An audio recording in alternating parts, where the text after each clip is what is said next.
Welcome to Grizzly Tales for Gruesome Kids, a series of cautionary tales for lovers of scream.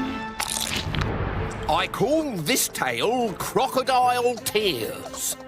Now, crocodile tears is when children use tears to get what they want. Spindleshanks wants an ice cream, and I've said no. You do know that tears make eyeballs go rusty, don't you? And the best thing to remove rust is sandpaper. Oh, good, you stopped crying. Now we can begin.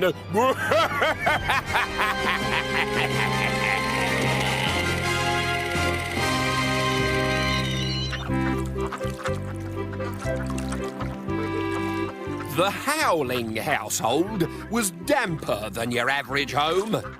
Herbie Howling cried with pride at everything his precious family did. I love you two so much. Sissy Howling wept tears of terror morning, noon and night. And Gwendolyn, their wet-eyed daughter, used tears as a weapon to get what she wanted. I've got too much homework to do. I think it might be going to give me a headache. No! Not a headache! Please, Gwen, tell Daddy it's not a headache! But, Daddy, it is a headache! A headache? Yes, I want you to know that you have been the sweetest parents a girl could ever have hoped for. Oh, are you going to die, Gwen? I might do, Mummy, unless you let me bunk off my homework. Gwendolyn had mastered every tear known to man. She could do temper tantrum. I won't get in the back of the car, I won't. But your mother feels sick if she's not in the front. Where? Boo-hoo! I'll go in the back. She could do poor, pathetic me. It's only a teeny tiny pair of shoes. And she could do pain. Oh, ow, ow, ow, ow. No, nobody look. It's too horrible. I think I might have just cut my finger off. Sorry. Can I trouble you for a little plaster, Mummy? Or a milkshake or something? Or pizza and ice cream would definitely work. Or a hot dog. She got the hot dog with extra chili sauce, and by the time she'd gobbled it all up, her finger had miraculously cured itself. One day, just before Christmas, Gwendolyn and her parents were fighting over what to watch on the television. Oh, but Daddy, please, look how sad my eyes are. My whole life depends on seeing Hunks and Chunks strut their stuff live on the funk party. If I don't see them, I shall be ostracized at school. I'll be all alone and drift towards a life of desolation with neck tattoos and a pit bull terrier who steals old ladies' sausages. Oh, turn it over. I'm such a fiend. Forget the silly news. It's only a nuclear world war. There'll be another.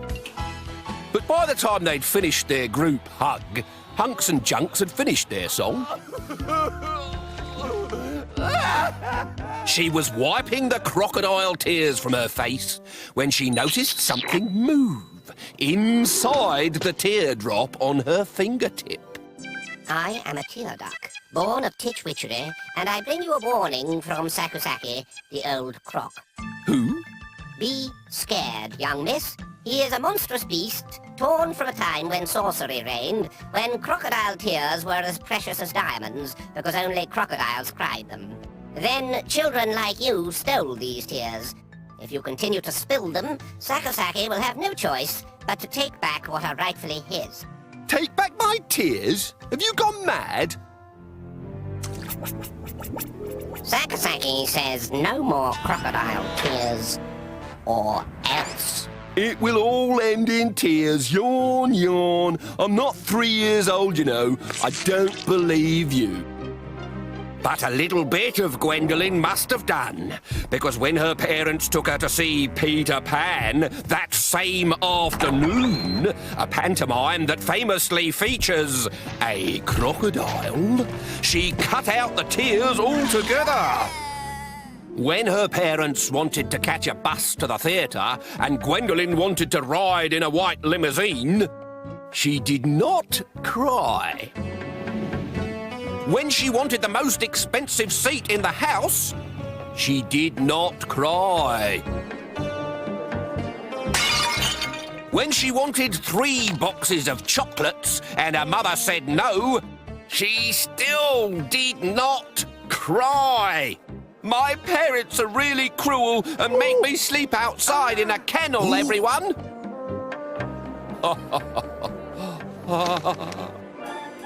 In fact, by the time she sat down in her seat, she had everything her little heart desired, and she hadn't cried once to get it.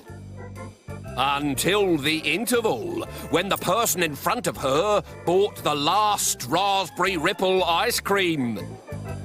That was mine, you greedy pig! Daddy, get me a raspberry ripple now!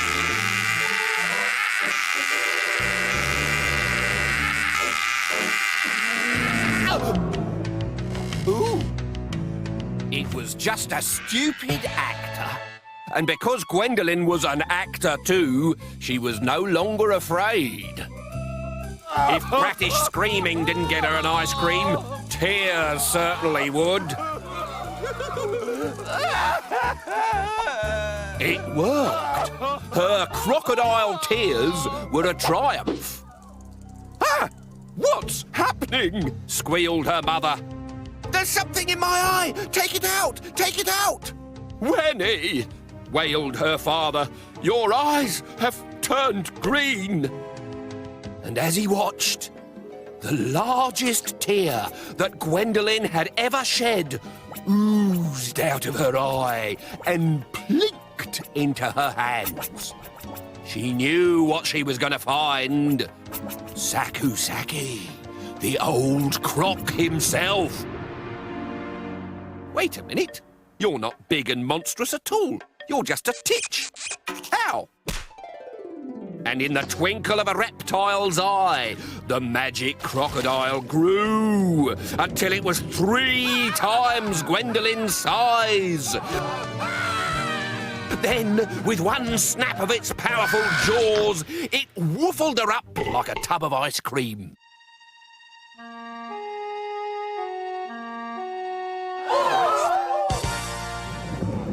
And when it took a bow and vanished in a puddle of tears, the audience thought it was part of the show. And nobody seemed to notice that Gwendolyn hadn't come back. Except for her parents. They wept for 10 years without stopping.